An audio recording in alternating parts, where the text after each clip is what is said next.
Good morning दोस्तों, Magadh IAS में एक बार फिर आपका स्वागत है। जिस धैर्य और विश्वास के साथ आप मेरे साथ जुड़े हुए हैं, मुझे यह जानकर बहुत खुशी होती है और साथ ही साथ हम प्रयास करते हैं कि आपके लिए और बेहतरीन से बेहतरीन पढ़ाई की व्यवस्था करूं और नए से नए कॉन्सेप्ट आसान से आसान शब्दों में समझाने का प्रयास करूं। यही मेरा अंतिम उद्देश्य है। तो आइए दोस्तों, हम अपने आगे के पढ़ाई शुरू करते हैं। जैसा कि आप देख रहे हैं, हम बौद्ध धर्म के बारे में पढ़ रहे हैं। उसी में आज हमारा ये लास्ट वीडियो है। अब हम ये देखेंगे कि बौद्ध धर्म में बुद्ध भगवान के मृत्यु के बाद बौद्ध धर्म का क्या होता है। इसके पहले के वीडियो में आप बहुत कुछ सीख चुके हैं, बहुत कुछ देख चुके हैं। उसी कड़ी को हम आगे बढ़ाते हुए अभी तक आपने देखा कि बुद्ध के मृत्यु के बाद बौद्ध धर्म का क्या हुआ।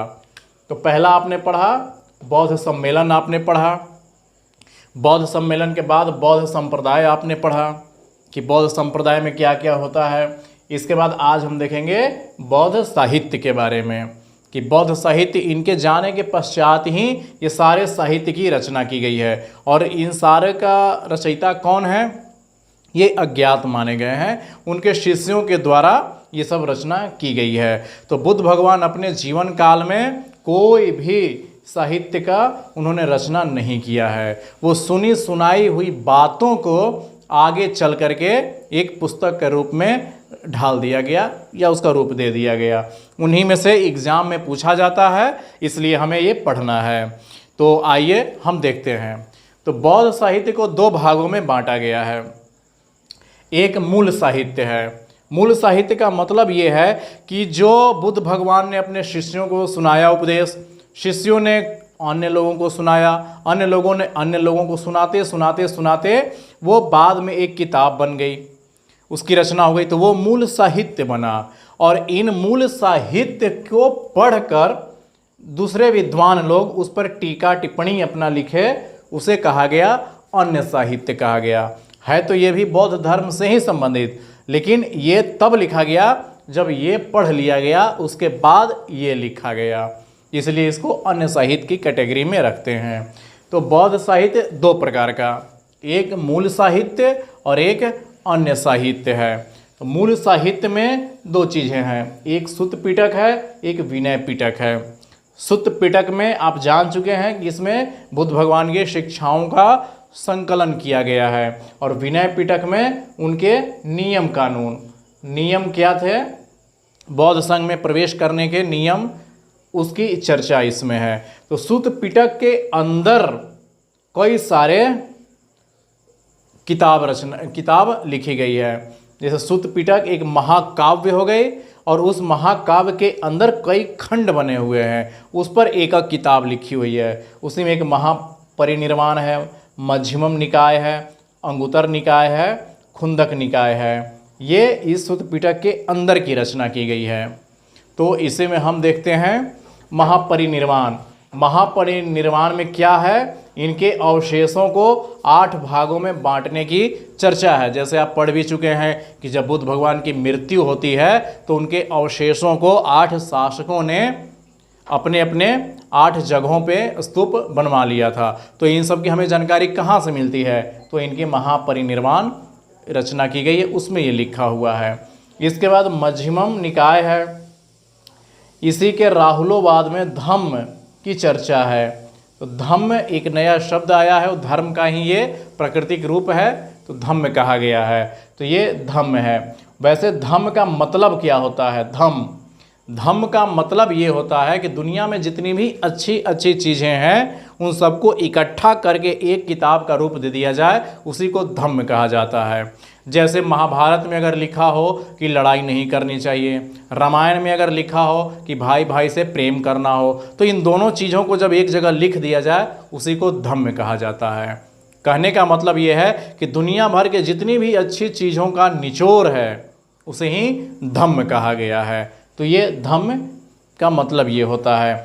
उसके बाद अंगुतर निकाय है, इसके बारे में आप जान ही चुके हैं। 16 महाजनपदों का वर्णन है। इसके पहले हमने जो 16 महाजनपद पढ़ा है वो सारे 16 महाजनपदों का चर्चा हमें अंगुत्तर निकाय से मिलता है। अगर ये अंगुत्तर निकाय न होता तो हमें पता भी नहीं लगता कि हमारे प्राचीन सभ्यता संस्कृति इतनी विकसित अवस्था में भी थी।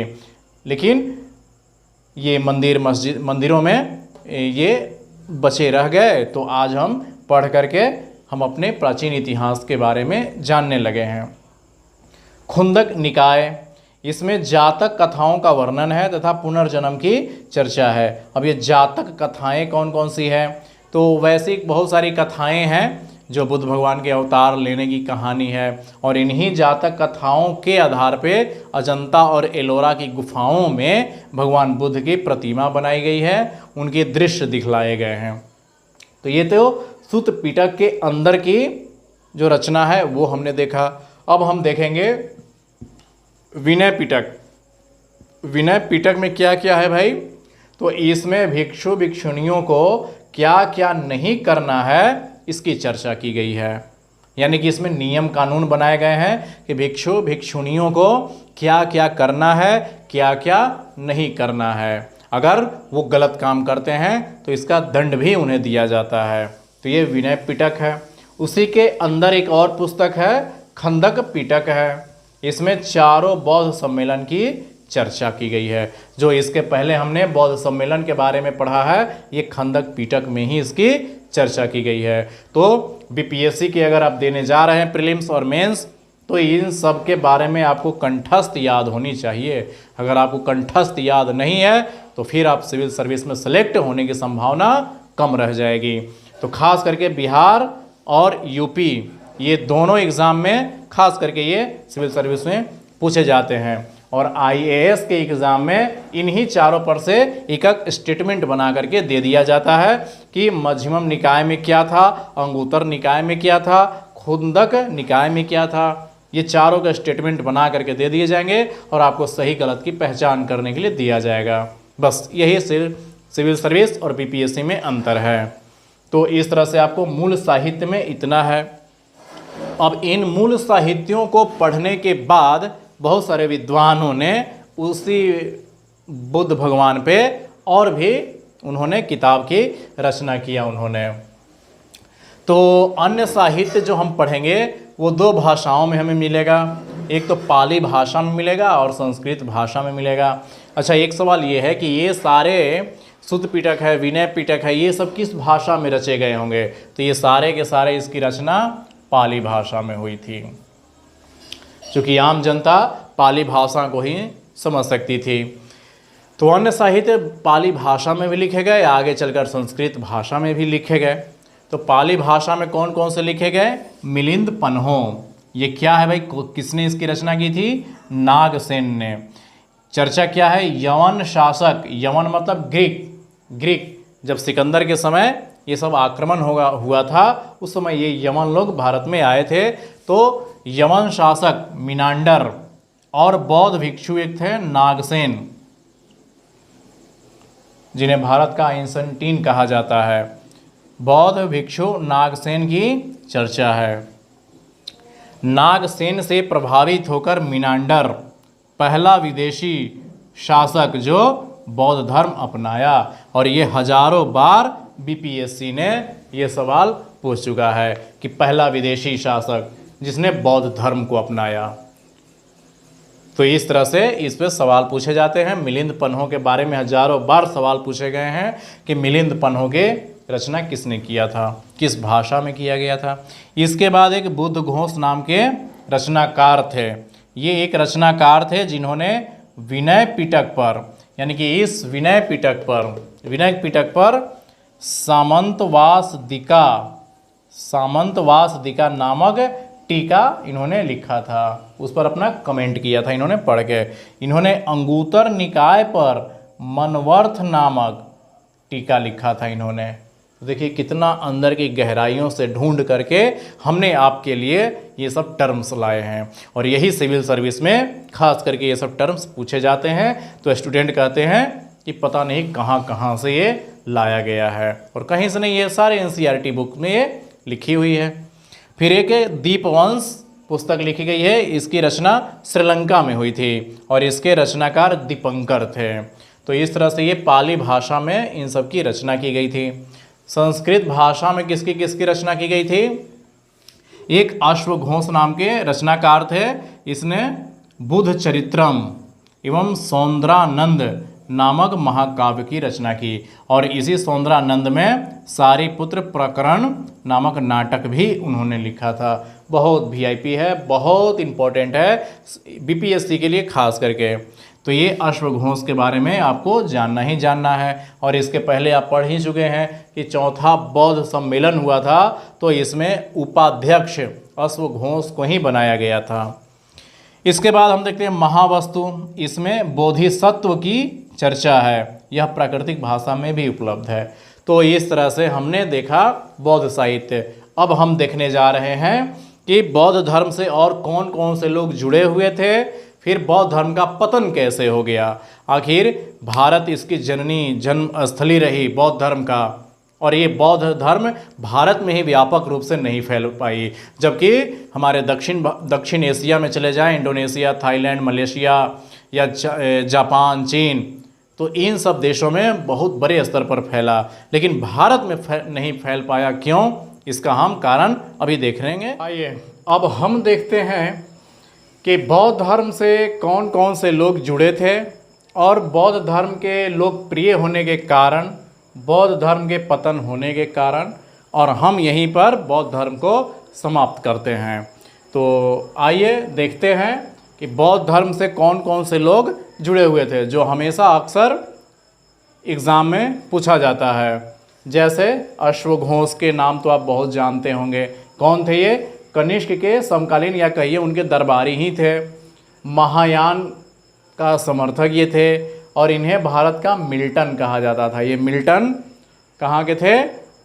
ये मिल्टन यूरोपियन कंट्री के थे, और ये बहुत बड़े वहाँ के रचनाकार थे, इतिहासकार थे, तो इसलिए इनको भारत का अश्वघोष कहा जाता है। धर्मकृति, इसे भारत का कांट कहा जाता है। ये कांट कौन थे भाई? ये फ्रांस के एक बहुत बड़े फिलोसफर थे कांट। आचार्य दीपंकर अतीश, ये कौन थे भाई? तो ये भारत में जब उस समय विक्रमशिला विश्वविद्यालय बना था,